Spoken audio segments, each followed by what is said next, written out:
வணக்கம் மாணவர்களே. இன்றைய 9ஆம் வகுப்பு கணக்கு பாடத்தில் இயல் 1 கனமொழி பார்க்க போகிறோம். இன்றைய அமர்வில் கணங்களின் வகைகள் பற்றி பார்க்க போகிறோம்.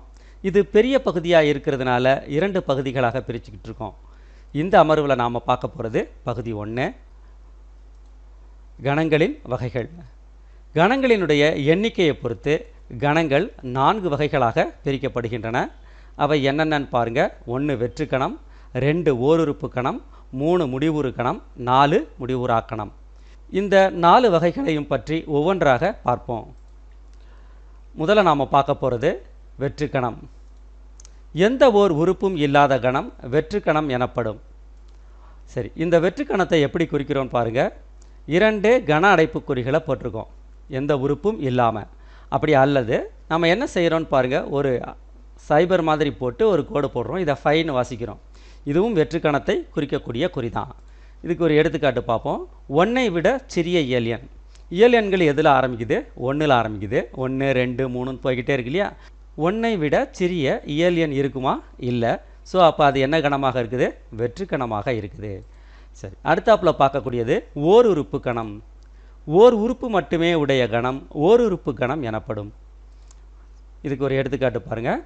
இரட்டை பகா எண்களின் கணம் சொல்லலாமா? பகா எண்கள்னால் என்னது? ஒன்னாலும் தன்னாலும் மட்டும் வகுப்படக்கூடிய எண்கள். இரட்டைப்படை பகா எண்கள்னால் இரட்டைப்படையாகவும் இருக்கணும், பகா எண்ணாகவும் இருக்கணும். அப்படி ஒரே ஒரு நம்பர் தான் இருக்குது இல்லையா? என்ன நம்பர் இது? 2. இன்னொரு எடுத்துக்காட்டு பாருங்கள். 1ஐ விட சிறிய முழு எண். முழு எண்கள் எதுலேருந்து ஆரம்பிக்குது? 0லேருந்து. 0, 1, 2, 3ன்னு போடுறோம் இல்லையா? அப்போ 1ஐ விட சிறிய முழு எண்ணா என்னது? எது மட்டும்தான் இருக்க முடியும்? 0 மட்டும்தான் இருக்க முடியும். அடுத்தாப்பில் முடிவுறு கணம். முடிவுறு எண்ணிக்கையில் அமைந்த உறுப்புகளை கொண்ட கணம் முடிவுறு கணம் எனப்படும். எடுத்துக்காட்டு பாருங்கள். ஒரு குடும்பத்தில் உள்ள உறுப்பினர்களின் கணம். எந்த ஒரு குடும்பத்தை எடுத்துக்கிட்டாலும் அந்த உறுப்பினர்களினுடைய எண்ணிக்கையை நாம் எண்ணிடலாம். அதனால் இதை என்னென்னு சொல்கிறோம்? முடிவுறு கணம்னு சொல்கிறோம். 5ஐ விட சிறிய இயல் எண்கள் பாருங்கள். 1, 2, 3, 4 இது ஒரு முடிவுறு கணம். அடுத்தாப்பில் முடிவுறா கணம். ஒரு கணத்தில் உள்ள உறுப்புகளின் எண்ணிக்கை முடிவுறு எண்ணிக்கையில் இல்லை எனில் அக்கணம் முடிவிலா கணம் அல்லது முடிவுறா கணம் எனப்படும். பாருங்களேன், எடுத்துக்காட்டு 1 முழு எண்களின் கணம். முழு எண்கள் எதிலிருந்து ஆரம்பிக்குது? 0, 1, 2, 3, 4, 5 போய்கிட்டே இருக்குதா? இது ஒரு முடிவுறா கணம். ஒரு நேர்கோட்டில் அமையும் அனைத்து புள்ளிகளின் கணம். ஒரு நேர்கோடு இருக்குது, இதில் வரிசையாக ஒவ்வொரு புள்ளியாக அமையுது. ஒரு நேர்கோட்டில் அமையக்கூடிய அனைத்து புள்ளிகளின் கணம் முடிவுறா கணமாக இருக்குது. அடுத்தாப்பில் ஆதியன். ஒரு முடிவுறு கணத்தில் உள்ள உறுப்புகளின் எண்ணிக்கை அதன் ஆதியன் எனப்படும். ஏ என்ற கணத்தின் ஆதி எண்ணை n(a) என குறிப்போம். பாருங்க, எடுத்துக்காட்டு 1ல் 3 ஏன்னு ஒரு கணம் கொடுத்துருக்குறாங்க. அதுக்கு n(a) கண்டுபிடிக்கணும்.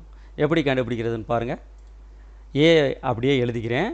இப்போ உறுப்புகளை நான் எண்ணுறேன். கணம் ஏல எத்தனை உறுப்பு இருக்குன்னு பாருங்கள். 1, 2, 3, 4, 5, 6, 7, 8.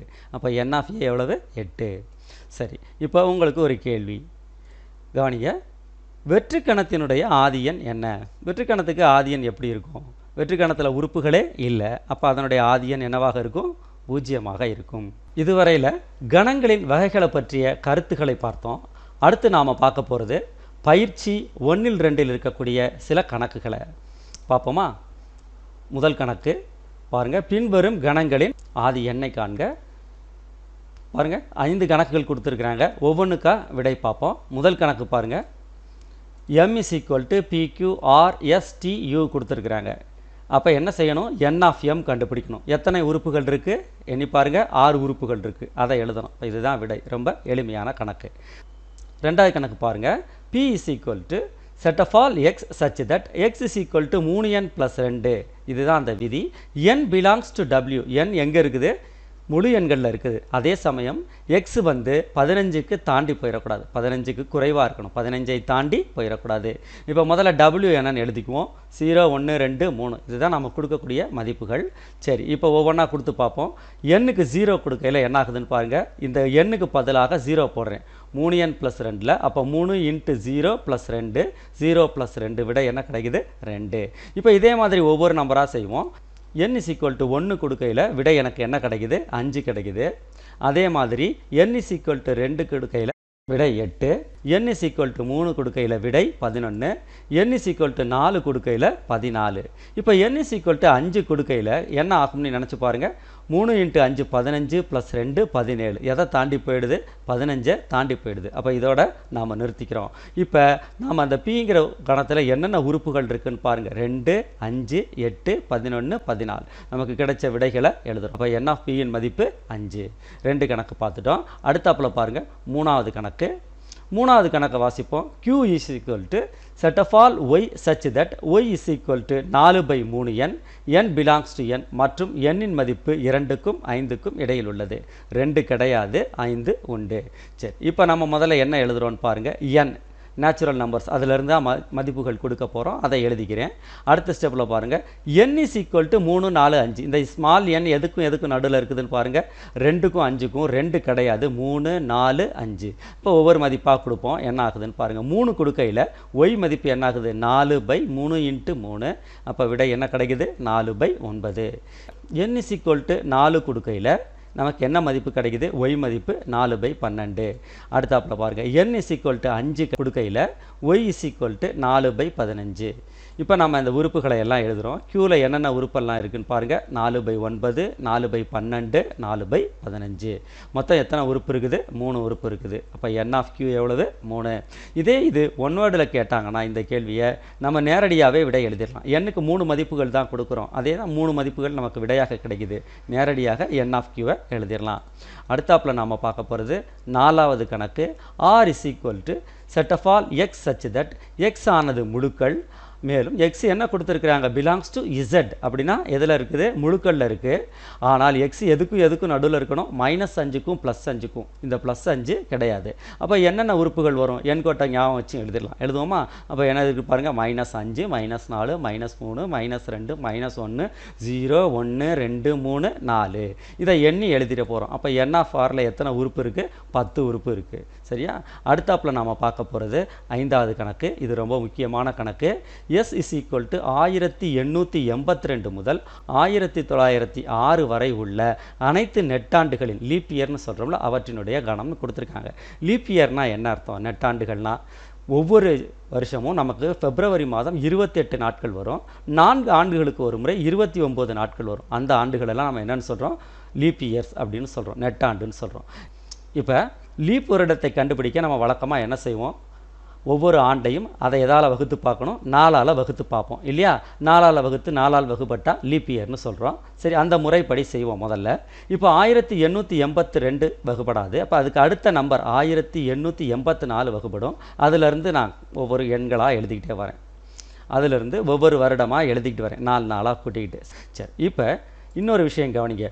ஒரு லீப் ஆண்டு 4ஆல் வகுப்பட்டாலும் அது 100இன் மடங்கில் முடிகிற ஆண்டாக இருந்தால் 400ஆலும் வகுப்பட வேண்டும். அந்த நம்பர் எதாலையும் வகுப்படணுமா? 400ஆலையும் வகுப்படணுமா? இப்போ இங்கே 100ல் முடிகிற ஆண்டு ஏதாவது இருக்கா? இங்கே இருக்குது. எந்த ஆண்டு? 1900 இருக்குது. இது 400ஆல் வகுப்படுமா சார்? 400ஆல் வகுப்படாது. அப்போ என்ன சார் செய்யணும்? இதை கழட்டி விட்டுருவோம். இப்போ நமக்கு கிடச்சிருக்கிற வருடங்களை மட்டும் நம்ம கணக்கில் எடுத்துக்குவோம். அப்போ எஸ்ஸில் எதெல்லாம் வருதுன்னு பாருங்கள். 1884 வருது, அப்புறம் 88 வருது, 92 96 1904. அப்போ மொத்தம் எத்தனை வருஷங்கள் இருக்குது? 5. அப்போ n of s is equal to 5. இது மிகவும் முக்கியமான கணக்கு. அடுத்தாப்பில் நாம் பார்க்க போகிறது 2வது கணக்கு. பின்வரும் கணங்களில் எவை முடிவுறு கணம், எவை முடிவுறா கணம் என கூறுக. 4 கணக்கு கொடுத்துருக்காங்க. முதல் 2 பார்ப்போம். எக்ஸ் பாருங்கள். தமிழகத்தில் உள்ள மாவட்டங்களின் கணம். தமிழகத்தில் மொத்தம் எத்தனை மாவட்டம் இருக்குது? இப்போதைக்கு 38 இருக்குது. அப்போ அது முடிவுறு கணம் தானே? முடிவுறா கணம்னு சொல்ல முடியாது. ஏன்னா 38ங்கிறது முடியக்கூடிய ஒரு எண். அப்போ இதை நம்ம என்னென்னு எழுதுகிறோம்? முடிவுறு கணம். அடுத்தாப்பில் ஒய் பாருங்கள். ஒரு புள்ளி வழி செல்லும் நேர்கோடுகளின் கணம். ஒரு புள்ளி வழி செல்லும்னா இந்த ஏங்கிற புள்ளி வழியாக எத்தனை நேர்கோடு போகும்னு கேட்குறாங்க. எத்தனை போகும்? எண்ணற்ற நேர்கோடுகள் நம்மால் வரைய முடியும். அப்போ இது என்னது? முடிவுறா கணம். சரி, அடுத்தாப்பில் பாருங்கள் 3வது கணக்கு. a is equal to set of all x such that x belongs to z மற்றும் x less than 5ன்னு கொடுத்துருக்குறாங்க. இப்போ இது எந்த முறையில் எழுதிக்கிறணும்? நம்ம பட்டியல் முறையில் எழுதிக்கிறணும். வேறு ஒன்றும் இல்லை. எக்ஸு வந்து முழுக்களில் இருக்கான், ஆனால் 5ஐ விட சிறுசான். 5ஐ விட சிறிய முழுக்களை எல்லாம் எழுதுவோமா? நமக்கு இந்த பாருங்கள் 4 3 2 1 0 -1 -2 இது பாட்டுக்கு போய்கிட்டே முடியாமல் இருக்குது. அப்போ இது என்ன கணம்? முடிவுறா கணம். அடுத்தாப்பில் பாருங்கள். b is equal to set of all x such that x squared minus 5x plus 6 equal to 0. இதனுடைய தீர்வு சரி. இது என்ன சார்? இது ஒரு இருபடி சமன்பாடு. இந்த x squared minus 5x plus 6 மட்டும் எடுத்துக்கிட்டால் அது இருபடி கோவைன்னு சொல்கிறோம். இவைகளை பற்றி நாம் இயற்கணிதத்தில் இன்னும் விரிவாக படிப்போம். இப்போதைக்கு சுருக்கமாக தெரிஞ்சுக்குவோம். x squared minus 5x plus 6ஐ காரணிப்படுத்தணும். இரண்டு கோவைகளினுடைய பெருக்கற்பலனாக எழுதணும். அதுக்கு என்ன செய்யணும்? இரண்டு எண்களின் பெருக்கற்பலன் 6 வருதான்னு பார்க்கணும். கூட்டினா -5 வருதான்னு பார்க்கணும். இந்த பாருங்கள் 6 நான் இப்படி எழுதலாமா? இந்த ரெண்டையும் பெருக்கி பாருங்கள் +6 வரும். இந்த ரெண்டையும் கூட்டி பாருங்கள் -5 வரும். ஸோ இதை எப்படி எழுதுறேன்னு பாருங்கள். x - 3 × x - 2 = 0. இப்போ இந்த சமன்பாட்டை நிறைவு செய்யணும்னா என்னென்ன மதிப்புகள் வரும்? எக்ஸுக்கு 3 கொடுத்தா வரும், எக்ஸுக்கு 2 கொடுத்தா வரும். அப்போ பிக்கு என்னென்ன விடைகள் வருதுன்னு பாருங்கள். 3ம் 2ம் பொருந்துது. அப்போ இது என்ன கணம்? முடிவுறு கணம். சரியா? அப்போ 4வது கணக்கு முடிவுறு கணம். அடுத்தாப்புல நாம் பார்க்க போகிறது 4வது கணக்கு. 3வது கணக்கு இல்லை. 3வது கணக்கு சமகணங்கள் சமான கணங்கள் அப்படிங்கிற தலைப்பில் வர்றதுனால அதை அடுத்த வீடியோவில் பார்ப்போம். 4வது கணக்கில் ஒவ்வொரு கணக்காக பார்ப்போம். பின்வருவனவற்றில் எவை வெற்றுக்கணம், எவை ஓருறுப்பு கணம் என காண்க. 1வது கொஸ்டின் பாருங்கள். a = set of all x such that x belongs to n. மேலும் x ஆனது 1க்கும் 2க்கும் நடுவில் இருக்குதான். இப்போ பாருங்கள் இதுக்கு தீர்வு என்னதுன்ட்டு. 1க்கும் 2க்கும் நடுவில் ஏதாச்சும் இயல் எண் இருக்குதா? இல்லை. 1க்கும் 2க்கும் இடையே எந்த இயல் எண்ணும் இல்லை. அப்போ ஏனுடைய மதிப்பு என்னவாக இருக்குதுன்னு பாருங்கள். வெற்றுக்கணமாகத்தான் இருக்கும் ஏ ஆனது. 2வது கொஸ்டின் பாருங்கள். 2ஆல் வகுப்படாத அனைத்து இரட்டைப்படை இயலெண்களின் கணம். 2ஆல் வகுப்படாமல் இருக்குமா? இரட்டைப்படைனாலே அது கண்டிப்பாக எதால் வகுப்பற்றும்? 2ஆல் வகுப்பற்றும். ஸோ இப்போ இதுலேயும் என்ன தான் ஆகுது? பி வந்து வெற்றுக்கணம். 3வது கணக்கில் சி என்ன கொடுத்துருக்குறாங்க பாருங்கள். ஒரு கன அடைப்பு குறிக்குள்ள 0 கொடுத்துருக்காங்க. அது ஒரு உறுப்பு. அப்போ எத்தனை உறுப்பு இருக்குது? ஒரே ஒரு உறுப்பு இருக்குது. அப்போ சியை நாம் என்னன்னு சொல்கிறோம்? ஓர் உறுப்பு கணம்னு சொல்கிறோம். 4வது கணக்கு பாருங்கள். d = 4 பக்கங்களை உடைய முக்கோணங்களின் கணம். சரி, எந்த ஒரு முக்கோணத்துக்கும் எத்தனை பக்கம்தான் உண்டு? 3 பக்கம்தான் உண்டு. அதை எப்படி திருப்பி பார்த்தாலும் சரி எத்தனை பக்கம்தான் வருது? 3 பக்கம்தான் வருது. அப்போ இந்த டிங்கிறது என்ன கணமாகத்தான் இருக்க முடியும்? வெற்று கணமாகத்தான் இருக்க முடியும். மாணவர்களே, இது வரைக்கும் நம்ம 3 கணக்குகளை பார்த்துருக்கோம். இந்த 3 கணக்குகளையும் நீங்களாகவே ஒரு தரம் செய்து பாருங்கள். வாழ்த்துகள்.